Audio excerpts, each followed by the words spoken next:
Hallo allerseits und willkommen zur Bausatzbesprechung des Panhard 178 AMD 35 von ICM im Maßstab 1:35. Das ist ein französisches Aufklärungsfahrzeug aus dem Zweiten Weltkrieg. Wurde, glaube ich, ziemlich häufig gebaut und eingesetzt, auch als Beutefahrzeug von den Deutschen. Deswegen ein ziemlich interessantes Fahrzeug, das man doch ziemlich weit einsetzen kann auf Dioramen und eben auch insgesamt doch ziemlich bedeutend ist. Der Bausatz ist erst kürzlich erschienen und wie manche von euch wissen, bei französischen Militärfahrzeugen aus dem Zweiten Weltkrieg kann ich schlecht Nein sagen. Finde ich irgendwie interessant, die sehen oft auch ziemlich ulkig aus. Deswegen war das ein Muss. Und ICM hat es in den letzten Jahren doch immer ziemlich überzeugt in diesem Maßstab mit ihren Bausätzen. Da habe ich einfach mal das riskiert und den Bausatz einfach mal gekauft, ohne zu wissen, was ich da eigentlich bekomme. Und ja, jetzt schauen wir uns das mal im Detail an. Die Verpackung ist recht interessant. Man öffnet hier oben den Deckel und dann wird der Karton nochmal so aufgemacht. Das ist ziemlich stabiles Material, dürfte die Teile gut schützen. Die Bauteile sind hier in so einer Tüte eingepackt, alle zusammen. Ist bei ICM meistens so.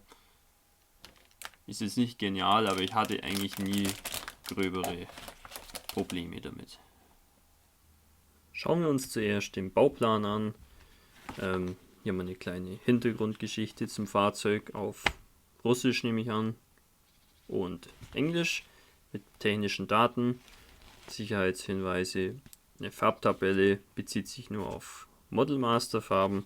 Hier dann eine Zeichenerklärung und dann hier groß auf 2 Seiten Diagramm mit allen enthaltenen Gießästen. Ihr seht jetzt nur, hier gibt es rote Teile, die wir nicht verwenden müssen.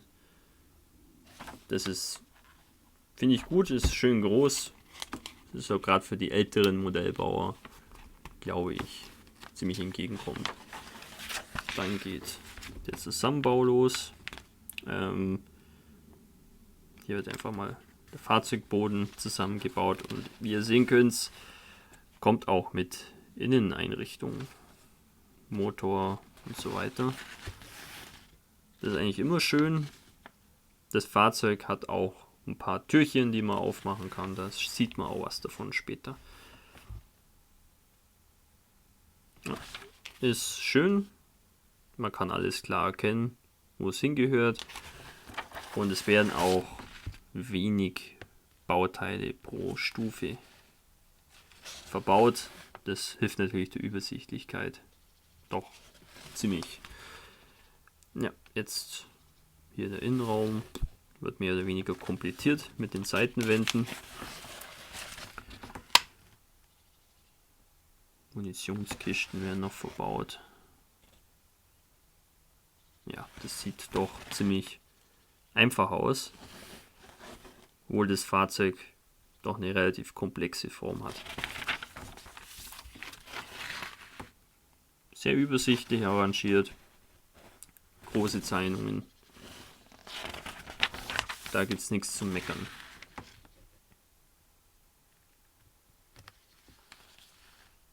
Ja, hier jetzt noch das Fahrwerk mit den Aufhängungen und so weiter. Ist erstaunlich simpel. Ist jetzt nur hier ein paar so kleinere Teilchen, die man reinbauen muss. Dann geht es auch schon an die Reifen.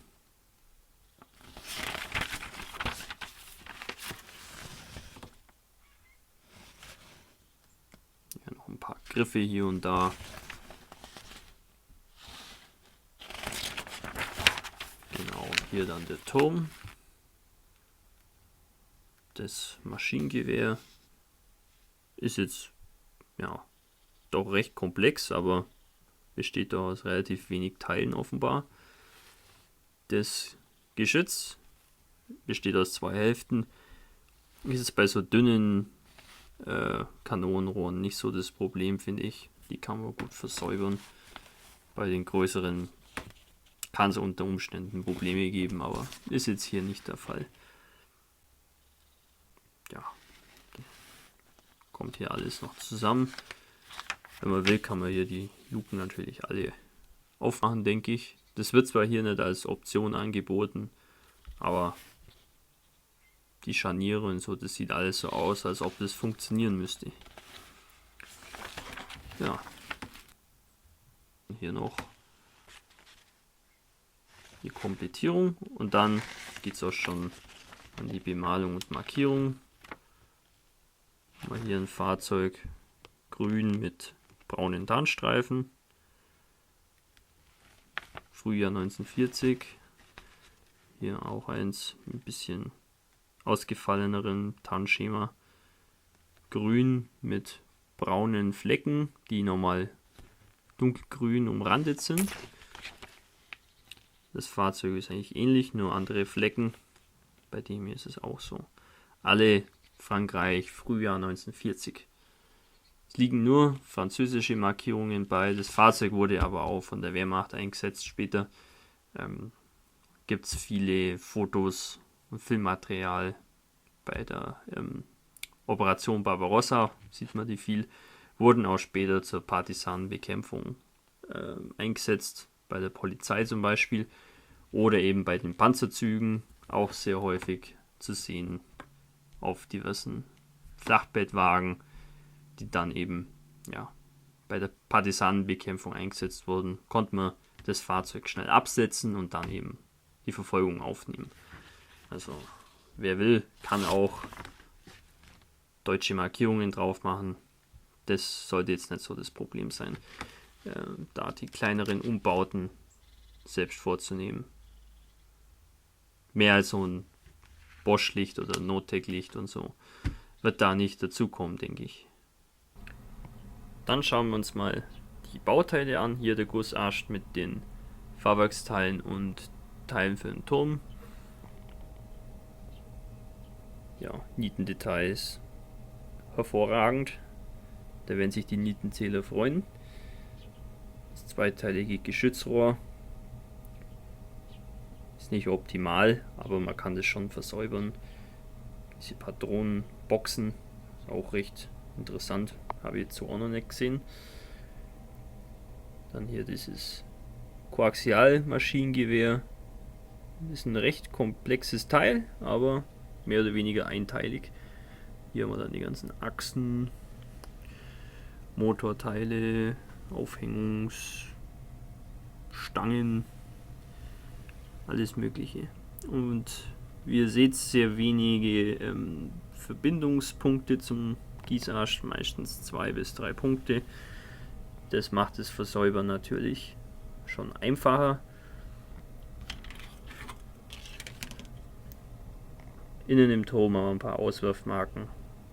Sollte aber nicht wirklich stören. Und wem es stört, der kann es ja beseitigen. Das ist jetzt auch kein Hexenwerk.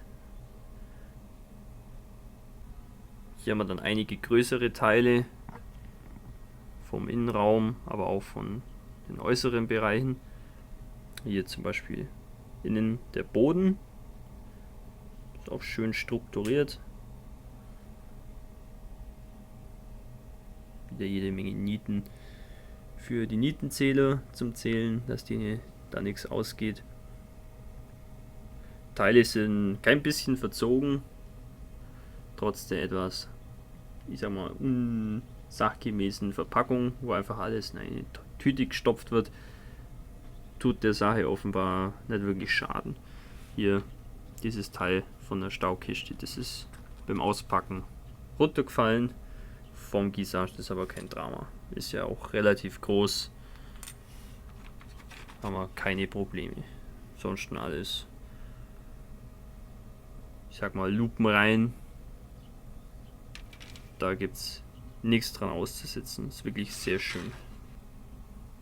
Hier dann der Boden und die Seitenteile. Motor ist hier auch dran. Ja, wirklich ausgezeichnet. Ist keine Fischhaut zu sehen. Alles ist makellos. Hier sogar diesen schönen Schriftzug, Panhard. Hier haben wir dann einen Motor, der besteht aus 2 Hälften. Hier ist die andere Hälfte. Interessant finde ich, dass hier die Federpakete schon befestigt sind. Das ist, glaube ich, ganz hilfreich, wenn man will, dass das Modell später wirklich mit allen 4 Reifen auf dem Boden steht und nicht irgendwie kippelt. Ja, und ich denke, so viele Nieten wurden noch nie an einem Fahrzeugboden dargestellt wie hier. Das ist echt toll. Sehr, sehr hübsch. Auch innen gibt es da Details. Fahrervisier, hier seitlich das Visier ist auch aufgeprägt, aber definitiv detailliert genug dafür, dass man es kaum wahrnimmt. Wenn man das schön lackiert, ist, glaube ich, alles Paletti. Hier auch diese Tür hat innen tolle Details. Wirklich ein Traum. Hier noch die Reifenabteilung. Felgen sehen sauber aus. Die Reifen bestehen aus Vinyl, sind nicht so hart und nicht so weich, würde ich mal sagen. Haben innen auch, können Sie vielleicht sehen, eine kleine Aussparung, das heißt, die kann man auch gut dann drüber stülpen über die Felgen. Und das Reifenprofil ist sehr scharf. Also das hat man schon oft gesehen bei diversen anderen Reifen von anderen Herstellern und Bausätzen, dass das oft ein bisschen weich und schwammig wirkt. Hier überhaupt nicht. Sehr gut. Abziehbilder von ICM sind ja doch ziemlich berüchtigt, aber ich glaube, die haben das mittlerweile ziemlich gut in den Griff bekommen. Die hier machen einen hervorragenden Eindruck. Wie gut die tatsächlich sind, sieht man erst, wenn man sie tatsächlich verwenden muss. Aber ich meine, man hat ja schon so einige Abziehbilderbögen in der Hand gehabt und kann schon ungefähr sagen, ob das was ist oder nicht. Hier fällt auf, dass der Trägerfilm sehr gering ist. Also es ist wirklich, ja, das Abziehbild und dann steht kaum was über. Vielleicht könnt ihr das erkennen. Das ist natürlich schon gut. Je kleiner, desto besser. Und sie sind auch sehr dünn. Das heißt also, mit Weichmacher und so werden die doch, glaube ich, ganz anständig ausgucken. Haben auch jede Menge Nummernschilder dabei. Und diese Rondelle, die sind auch zerteilt, weil manche von denen sitzen halt an Türen und so. Muss man sie nicht selber zerschneiden. Finde ich eigentlich ganz praktisch. Dann ist es schon sauber geregelt. Ich bin sehr angetan von dem Bausatz. Der ist nicht von schlechten Eltern. ICM setzt den positiven Trend auf jeden Fall fort und hat sich da, möchte ich sagen, auch nochmal deutlich gesteigert von der Qualität. Teile sind makellos von der Fertigung her, muss man so sagen. Von der Passgenauigkeit war ICM auch nie wirklich schlecht. Deswegen gehe ich davon aus, dass es hier auch hervorragend sein wird. Detaillierung sehr schön. Die ganzen Nieten sehen toll aus. Kann man auch später mit der Alterung mit einem Waschen so schön betonen. Ob es jetzt auch genügend Nieten sind, weiß ich nicht. Das lasse ich die Nietenzähler auszählen. Französische Markierungsvarianten, 4 Stück an der Zahl, ist auch, finde ich, ziemlich reichlich. Hat man doch viel gestalterische Möglichkeiten. Man kann auch Beutefahrzeuge machen, wenn man selber noch Abziehbilder mit Balkenkreuzen zur Verfügung hat. Der Bauplan ist, finde ich, die größte Steigerung von ICM. Ist alles sehr groß gedruckt, große Abbildungen, wenig Teile pro Bauschritt. Früher bei älteren ICM-Bausätzen, möchte ich sagen, war nicht wirklich ein Bauplan dabei, sondern eher eine Packungsbeilage. Sehr klein und, ich sag mal, etwas minimalistischer. Das haben sie jetzt hier deutlich verbessert. Das ist ein großer Pluspunkt, neben eben ja auch der ungewöhnlichen Vorbildwahl, die ICM immer wieder hier auf den Markt bringt. Ansonsten ist der Bausatz ziemlich durchdacht, ist nicht übermäßig kompliziert, was ich persönlich auch recht angenehm finde, wenn man sich die ganzen Dragon- und Mengen-Bausätze so anschaut. Wird immer komplizierter und hier ist es eigentlich ziemlich im vernünftigen Rahmen gehalten, und was man eben fertigungstechnisch hochdetailliert als ein Teil machen kann, macht ICM auch, ohne das in 20 Bauteile zu zerteilen, einfach nur weil sie es können. Das, glaube ich, kommt uns doch ziemlich entgegen. Also der Bausatz dürfte relativ schnell gebaut sein und die Lackierung ist jetzt auch nicht so schwierig, sieht aber dann auch ansprechend aus, finde ich, trotz allem. Der Bausatz kostet so circa 30 Euro, finde ich durchaus angemessen. Da habe ich keine Probleme damit oder irgendwelche Gewissensbisse. Ich hoffe, euch hat die Bausatzvorstellung gefallen und wir sehen uns wieder im nächsten Video. Euer Hamika Barkas.